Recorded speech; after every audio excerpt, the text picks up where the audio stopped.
Alrighty, friends, welcome to Feast and Finances from March 16th, 2025. We did video this recording live while we were having the Feast and Finances, and then it actually had a technical issue and we're not able to recover that footage. So you get the voiceover version, which in one sense is, and I'm so sorry that we don't have the recording. In another sense, you don't have to look at my face, so you're welcome for that one.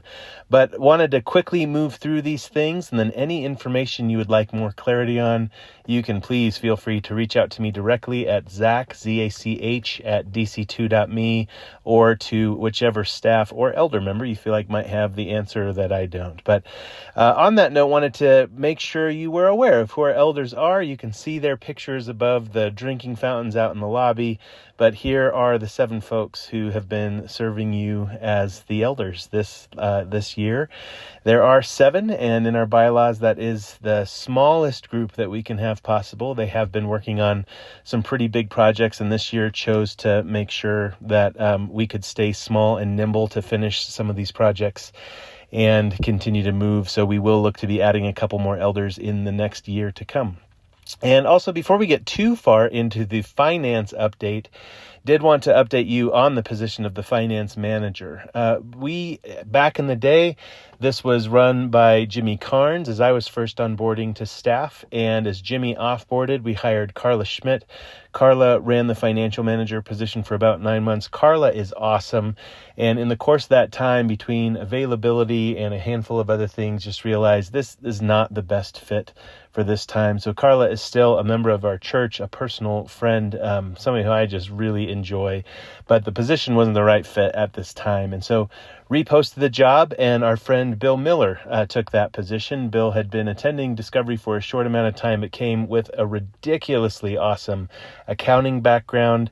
Thought that was going to be a really great fit, and in the end ran into some similar issues, both just with availability and then also just some communication things. To be clear, we think Bill is tremendous. He did a great job on the financial side, but there were some systemic issues that we were just seeing. We can't move forward with this. And so some things that we've been noticing in this is a full-time role for a financial manager is really ideal.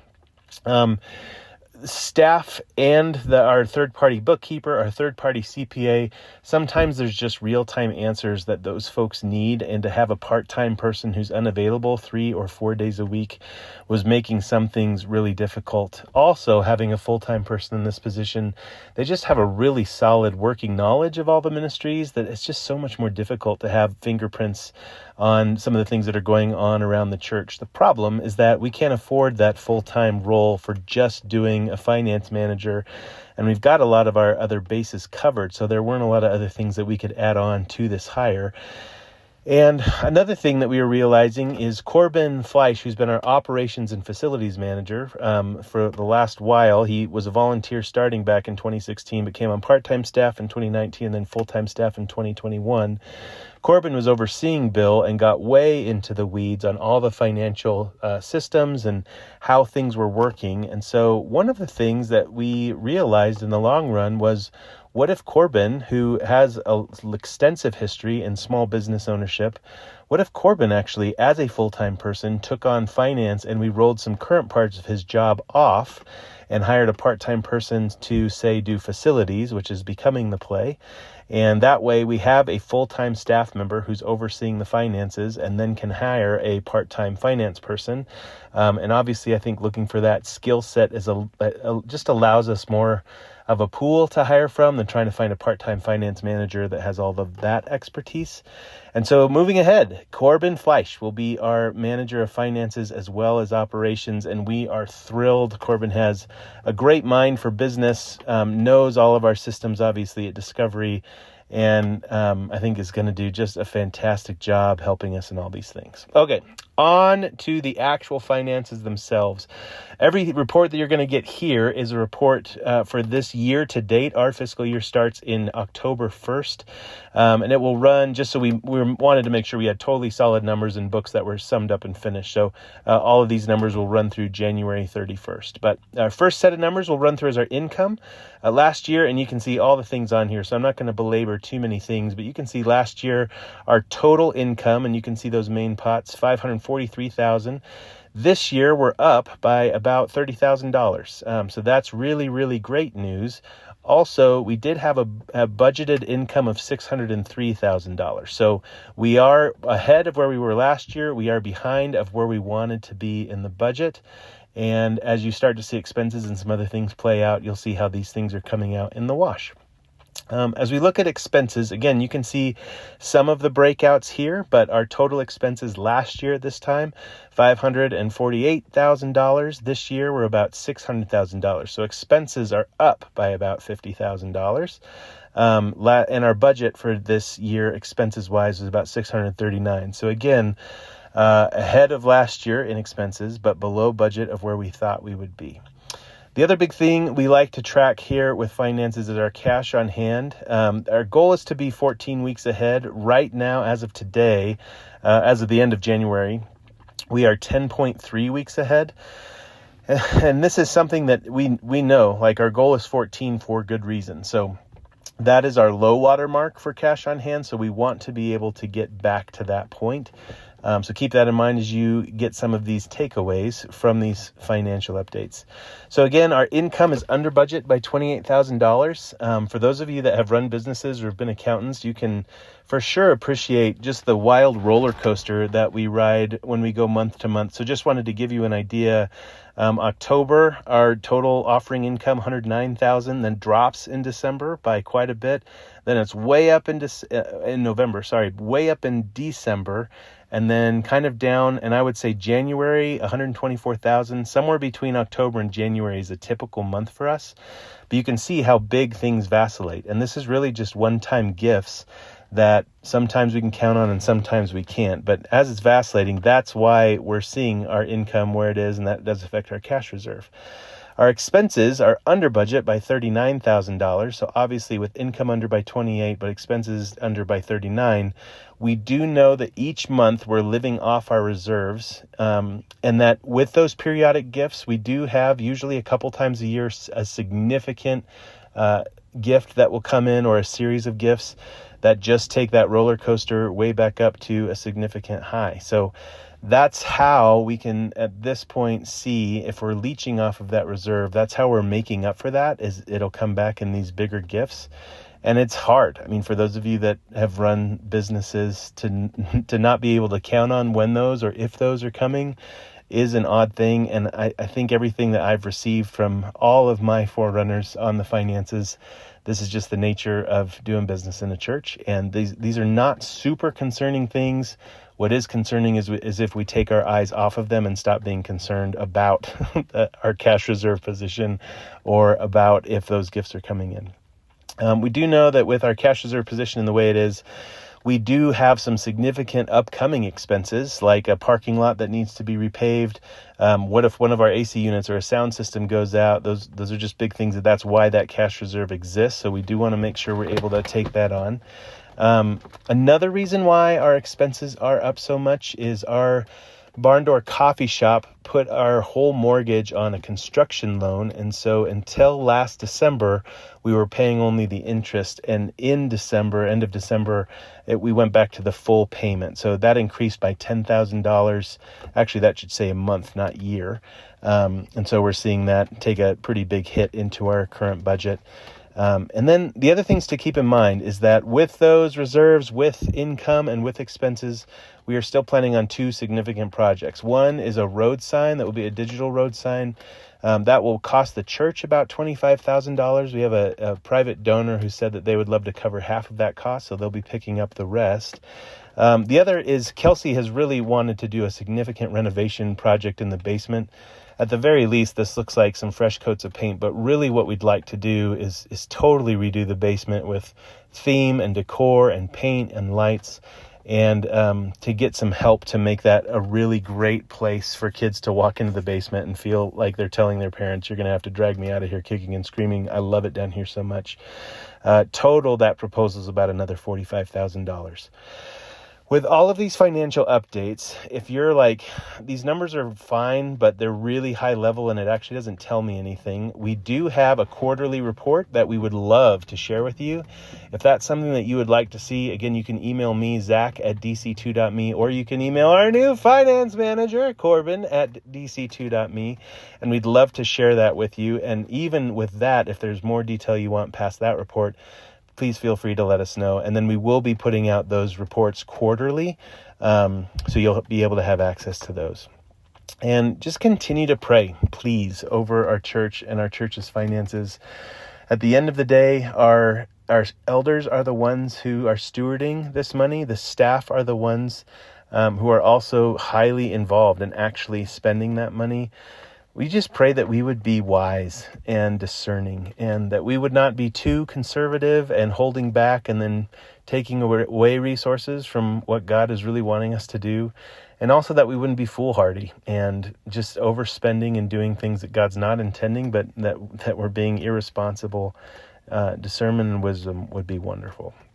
One other thing that we haven't really reported on before, this is always a little bit sticky to know, like what's helpful, how big is our church actually, what number is a good number, but this was just a solid number that we knew that we could count on, that it felt like it was worth sharing. If we compare just attendance numbers in church on Sundays over the past year, again, you've got the side-by-side comparison. That blue line is last year, and then those same months in that green line. If you've been coming on Sunday mornings and feeling like, man, we are just steadily growing, that is exactly what the numbers are saying as well. And so as we're looking at finances and new people coming, the general rule of thumb is it takes folks about 18 months before they start giving. And so obviously when they're in the building, we are having to scale programs to meet the needs of those folks being here. But when those new folks are here and they're not giving yet, that's part of why we're seeing the gap that we're seeing. Okay, we're going to shift gears over to our land use planning team. This team is just so stellar. They have been doing really, really good work behind the scenes. And you can see the team members there. They, this year, have really continued to work on a site plan that we developed in October of 2023. We won a grant to work with the University of Colorado Architectural School. And this charrette, as it's called, helped us map out how we could continue to think about our property and our ultimate master plan. You can see here some of the drawings that came out of that time. For those of you that have been around Discovery for a long time and had eyes on the Habitat project, that was 12 units in 4 townhomes. Obviously, these are much larger. We're looking at more units and more families that we get to serve. But as we're continuing to dream about what could that land do, it's really cool to think about how many more families this could serve. So we have been meeting this year with different developers, essentially taking a souped up version of those plans and putting it in front of folks who actually do building like this to say, is this feasible? Are these good ideas? Does this have a chance of making it? Or are there significant things we've had to have to shift? And we've been learning so much from working with these folks. So some things, like we could do a phased development. Instead of doing everything all at once, we could break up the parcel into 2 or 3 or even 4 different sections and build out one section at a time instead of doing everything all at once. Just a different way to make the money and all the financing work. The other thing that we've been learning is density. Again, with Habitat, it was 12 units. How many units could we put on there now? And obviously that is a question that's held in tension with how many units could you put there and still feel like you're being a good neighbor to our neighbors, some of which are going to be totally fine with an affordable housing project and some of which are not going to be fine. And we want to be honest and generous, and in the same breath also fulfilling a mission and an opportunity that God's put in front of us with our land. We've also been exploring the different financial pathways and are continuing to hear from people. You don't want to just come up with one solution of how you could go about pulling off this housing project, but you want to have multiple different opportunities. So, for example, we've looked at a corner of the property. The most valuable part of our property sits right on the corner of 144th and Zunai. So one thought has been, what if we just outright sold that piece of property to a developer, and maybe they do houses or apartments, maybe it's something more like a small strip mall or a pediatric dentistry office or a daycare or a clinic. But could we sell that and gain some capital there that we could then roll either, and here's where the domino effects all continue to begin from here, that rolls into the affordable housing project, or we sell that property and that goes to pay down our mortgage on the land and building, or we sell that piece of property and that goes towards building the silo building that we've dreamed of having for our children and family ministries. How does all that look? And then with how else we're paying for the affordable housing project, are there grants? Are there different funding things through the state? Just trying to figure out all the different ways that this can happen. So we've been learning about all those opportunities through meeting with these developers. And then finally, we're just continuing to be asked if we can hone down the demographic that we want to serve. Obviously, as a church, we want to serve everybody who's in need, and are continuing to hear the way that so many of the grants and the financing partners work is you got to have it really laser focused in. And so that team is continuing to pray over what do we feel like God's calling us to do, and they are working in tandem with the elder board to make sure that they're not doing their own thing, but that everything is copacetic within the lens of the church. And finally, if you've missed this over the time as we've put together this new land use planning team, their goals for developing this piece of property are to create an intergenerational community that drives interpersonal connectedness through multi-purpose services and programs. And we just want to make sure that whatever we build there, if we build to a need that is super high right now, but maybe is not the same need that's there in 10 years, that we haven't built homes that are so inflexible that they don't work for multiple different populations. All right, we're going to shift gears again over to Barn Door Coffee. Barn Door, man. Stacy Blunn, who is our coffee shop manager, has been doing just an incredible job. This coffee shop is now more than paying for itself, and it's actually paying Discovery back. So Barn Door Coffee is paying a rent to Discovery every month, quote unquote. And also what they're earning in their income is covering half of Stacy's salary, which is exactly how we'd love to see that work long term. So it's incredible that we're there already. We are seeing, as we're getting into these warmer months, a significant increase in customers. And so that is putting us a little bit ahead of the curve on where we thought we'd be right now. But the goal has been, if we can operate, right now it's just open Monday, Tuesday, Thursday, Friday. If we could get open Wednesdays and potentially either or Saturdays, all of a sudden we become a pretty legit coffee shop that people just know they can count on it being open when they want to grab a cup of coffee. So that would be a significant obstacle to overcome, to be able to hire a part-time employee. If we're seeing in these warmer months that uptick in customers and income, it allows us to be able to do all of that work. Just to point out, this business, we built the coffee shop. That cost some money. We were able to finish and furnish the inside. That was incredible. Thanks to those of you who helped by either purchasing furniture or making furniture. But by the time we got all that done, we did not have a huge fund for advertising or seed money. And so the fact that it's happening really just through Instagram and then through spreading the word is just a huge, huge win for our church. This coffee shop has made events better. We've had different celebrations of life or groups that have met that have said, hey, could we use that space? And it's just been so fun seeing how much better an event that people can run because of that. We've also seen people who have just said, I Googled a coffee shop.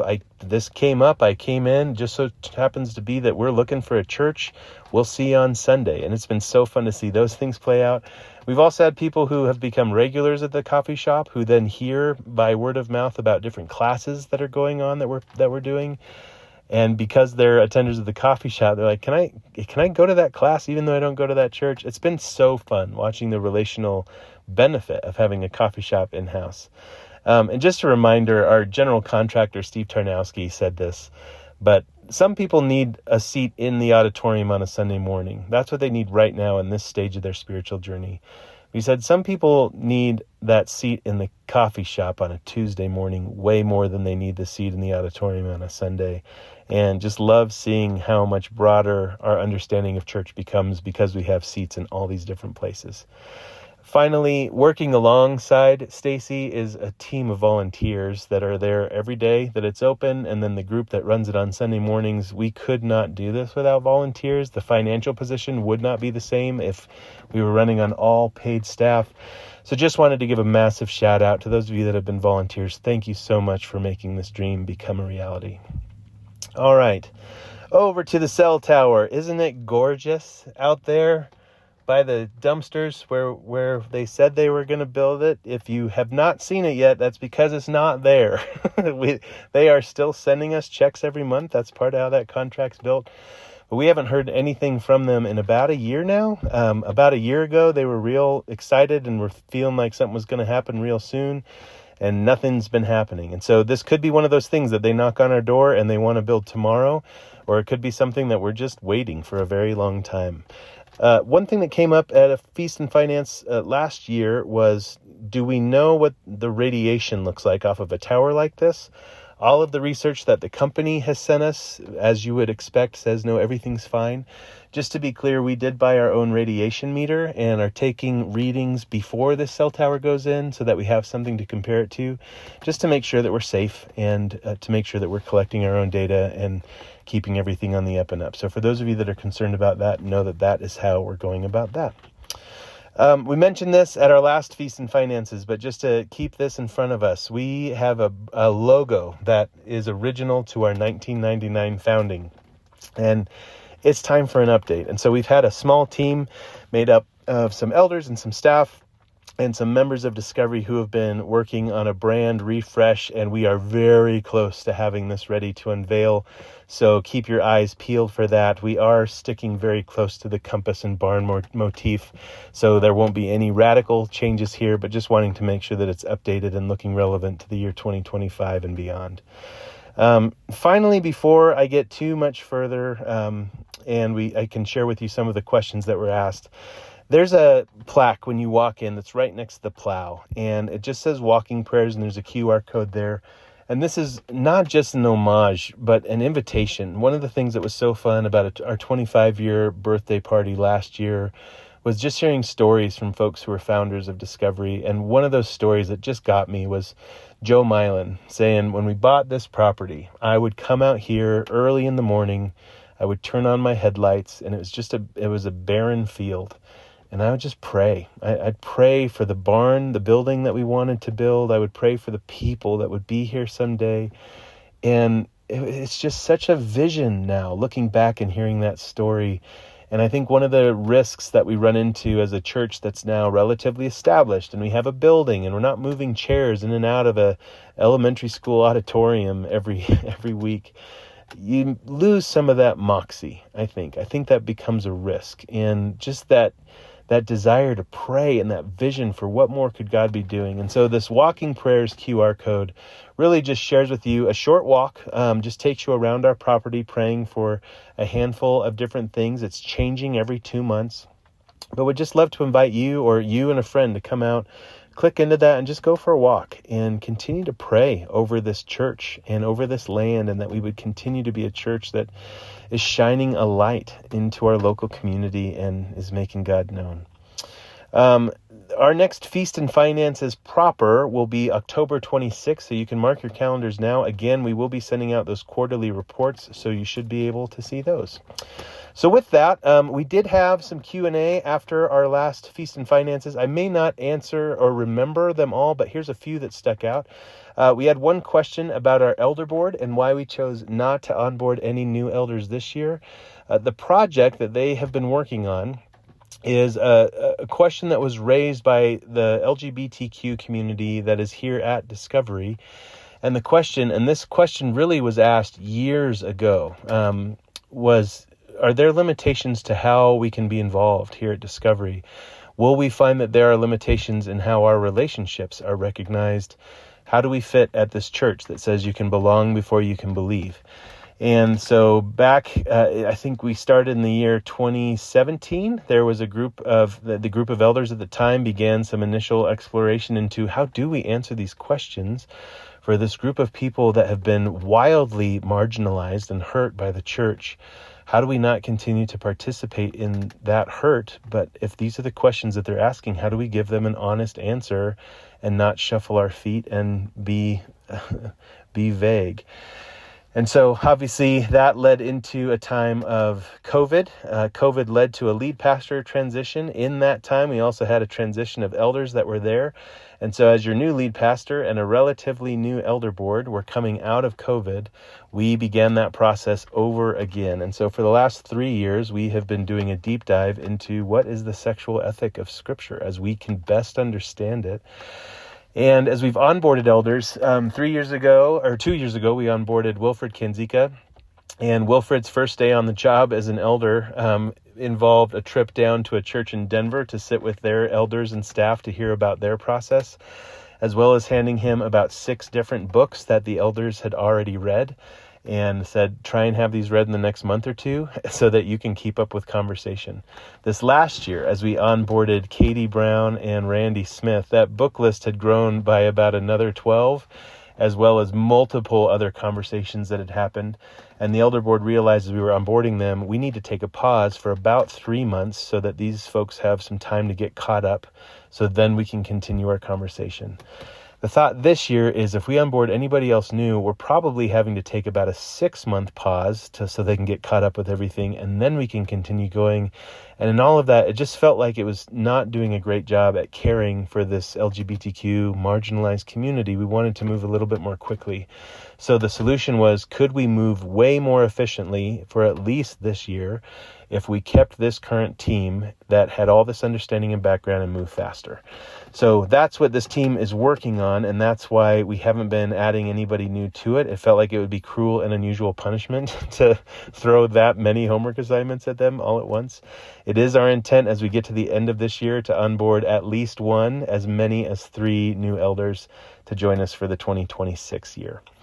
One of the other questions that came up was what's the health of our global partners and our local partners? And I'm proud to say that Katie Moeller was in the room and was able to speak to that right away. And the general report is that they're doing pretty well. There's a couple things that we know that are needs. If you would like to know more about where they stand, either local or global, you can email Katie Moeller at Katie, Kaity, at dc2.me, and she can share a little bit more. We also had a question about what hiring situations look like. So just to double back on a couple things, there are 2 potential hires that we're going to be making within about the next 6 to 8 months. One of them is for the coffee shop. Again, this is likely a part-time hire, and that is a position that will be fully paid for by Barn Door Coffee, so shouldn't be affecting the finances of Discovery Church proper. The other hire is that part-time facilities manager, and that will be a hire on Discovery's books. Again, it's a bit of a 50-50 swap, as we're not going to hire a part-time finance manager, but we are going to hire this part-time facilities manager. So it all comes out pretty even in the wash. Other than that, there are a couple other questions that were asked. If you have questions that you would like to ask, please, again, do not hesitate. You can email me directly at zach@dc2.me, and I would love to answer those. Thanks for those of you that have listened all the way through this recording. You're awesome, and I just appreciate the way that you're investing in our church through paying attention and having this kind of information. Again, please keep praying, and God bless you.